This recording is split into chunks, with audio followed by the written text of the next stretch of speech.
Action Summit. Excellencies, ladies and gentlemen, it's my honor to introduce to you today our host for the 2019 Climate Action Summit, the Secretary General of the United Nations, His Excellency Antonio Guterres.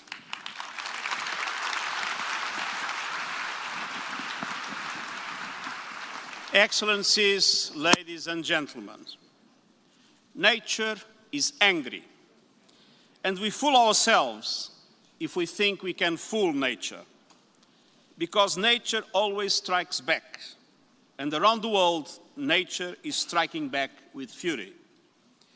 Consider the last few months. July, the hottest months ever. June through August, the hottest summer in the Northern Hemisphere ever, and the second hottest winter in the Southern Hemisphere ever. The years 2015 to 2019, the 5 hottest year on the books ever. Our warming Earth is issuing a chilling cry: stop. If we don't urgently change our ways of life, you jeopardize life itself. Look around. Seas are rising and oceans are acidifying. Glaciers are melting and corals are bleaching. Droughts are spreading and wildfires are burning. Deserts are expanding and access to water is dwindling. Heat waves are scorching and natural disasters are multiplying. Storms everywhere are more intense, more frequent, more deadly. I've seen it with my own eyes, from Dominica to the Sahel to the South Pacific. In May, I went to the island nation of Tuvalu, where I witnessed an entire country fighting for its very existence against the rising seas. 2 months ago, I visited Mozambique, which was pummeled by unprecedented back-to-back cyclones. A few days ago, I was in the Bahamas, where Hurricane Dorian pounded the country for 2 unrelenting days. The destruction was not simply appalling, it was apocalyptic. Make no mistake, when we see those images, we are not just seeing damage, we are seeing the future if we do not act now. Dear friends, someone asked me the other day, doesn't all of this make you despair? My answer was a clear and resounding no. I am hopeful, and I am hopeful because of you. This is not a climate talk summit. We have had enough talk. This is not a climate negotiating summit, because we don't negotiate with nature. This is a climate action summit. From the beginning,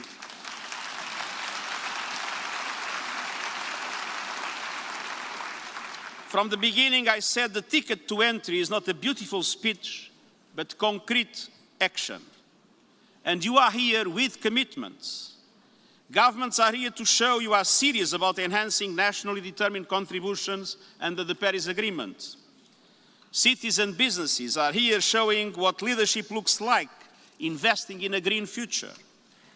Financial actors are here to scale up action and deploy resources in fundamentally new and meaningful ways. And coalitions are here with partnerships and initiatives to move us closer to a resilient, carbon-neutral world by 2050. I'm very grateful to the leaders and members of the 9 wide-ranging coalitions that worked with great creativity and passion so that we can all get the most out of this summit. And young people, above all, young people are here providing solutions, insisting on accountability and demanding urgent action. They are right. My generation has failed in its responsibility to protect our planet. That must change. The climate emergency is a race we are losing, but it is a race we can win. The climate crisis is caused by us, and the solutions must come from us. We have the tools. Technology is on our side. Readily available technological substitutions already exist for more than 70% of today's emissions. And we have the roadmap, the 2030 Agenda for Sustainable Development, and the Paris Agreement on climate change. And we have the imperative, undeniable, irrefutable science. The best science, according to the Intergovernmental Panel on Climate Change, tells us that any temperature rise about 1.5 degrees will lead to major and irreversible damage to the ecosystems that support us. But science also tells us it is not too late. We can do it. Limiting warming to 1.5 degrees is still possible. But it will require fundamental transformations in all aspects of society. How we grow food, use land, fuel our transport, and power our economies. We need to link climate change to a new model of development, a fair globalization, with less suffering, more justice and harmony between people and planet.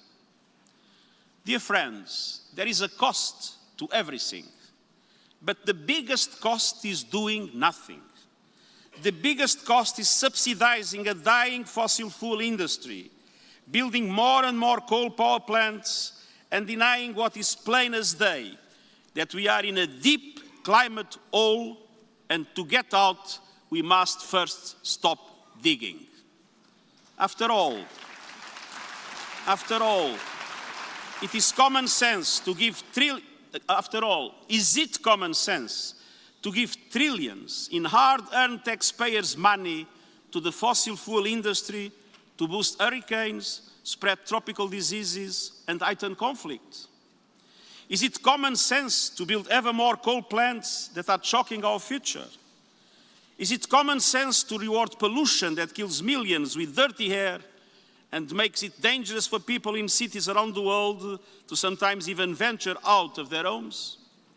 It is time to shift taxes from salaries to carbon and to tax pollution, not people.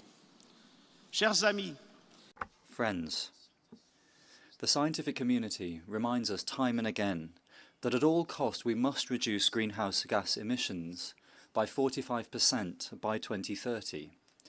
We must achieve carbon neutrality by 2050, and we must limit the increase in the global temperature to 1.5 degrees by the end of the century. Strong acceleration in our climate financing is therefore necessary. It is therefore essential that we reconstitute the resources of the Green Climate Fund in the same way that it is essential for developed countries to respect their commitments to mobilize $100 billion a year in public and private funds by 2020 to support developing countries in their efforts for climate mitigation and adaptation. Because even if we succeed in reducing emissions, the drastic effects of climate change are already with us, and adaptation has therefore become an absolute priority and a sine qua non in increasing the resilience of countries and communities and avoiding human suffering. I thank the countries who have already made their commitments, in particular those who have doubled their contributions to the Green Climate Fund. I call for your bravery. Let us move towards a global transformation of financing, a financing that is compatible with a carbon-neutral world. Friends, this summit cannot resolve all of our problems overnight, but it should give the necessary stimulus for us to actively implement the Paris Agreement's objectives. The momentum that we create today should also feed the future meetings that we have, the United Nations Conference on the Climate in Chile later this year, and then next year, the Conference on Sustainable Transport in Beijing, the Conference on Oceans in Lisbon, the Conference on Biodiversity in Kunming, and the Nature Summit in New York. Let us not be scared of being ambitious. Let us not be scared of applying pressure, and let us not be scared, above all, of constantly reminding ourselves of the truth and the reality of the situation. Let us turn to political leaders and to those actors and give them the following message. The transfer towards a green economy will lead to better living conditions and better employment and better health, better food security and greater equality, as well as sustainable growth. If we move together, nobody will be left behind. Science tells us that our current path we face at least 3 degrees Celsius of global heating by the end of the century. I will not be there, but my granddaughters will, and your grandchildren too. I refuse to be an accomplice in the destruction of their own and only home. I will not be a silent witness to the crime of dooming our present and destroying their right to a sustainable future. It is my obligation, our obligation, to do everything to stop the climate crisis before it stops us. Time is running out, but it's not too late. So let us heed the calls of wise leaders, religious, business, and especially young people who are taking to the streets to demand that we change our relationship with nature now. Let us lace up our running shoes and win the climate race for us all. Thank you.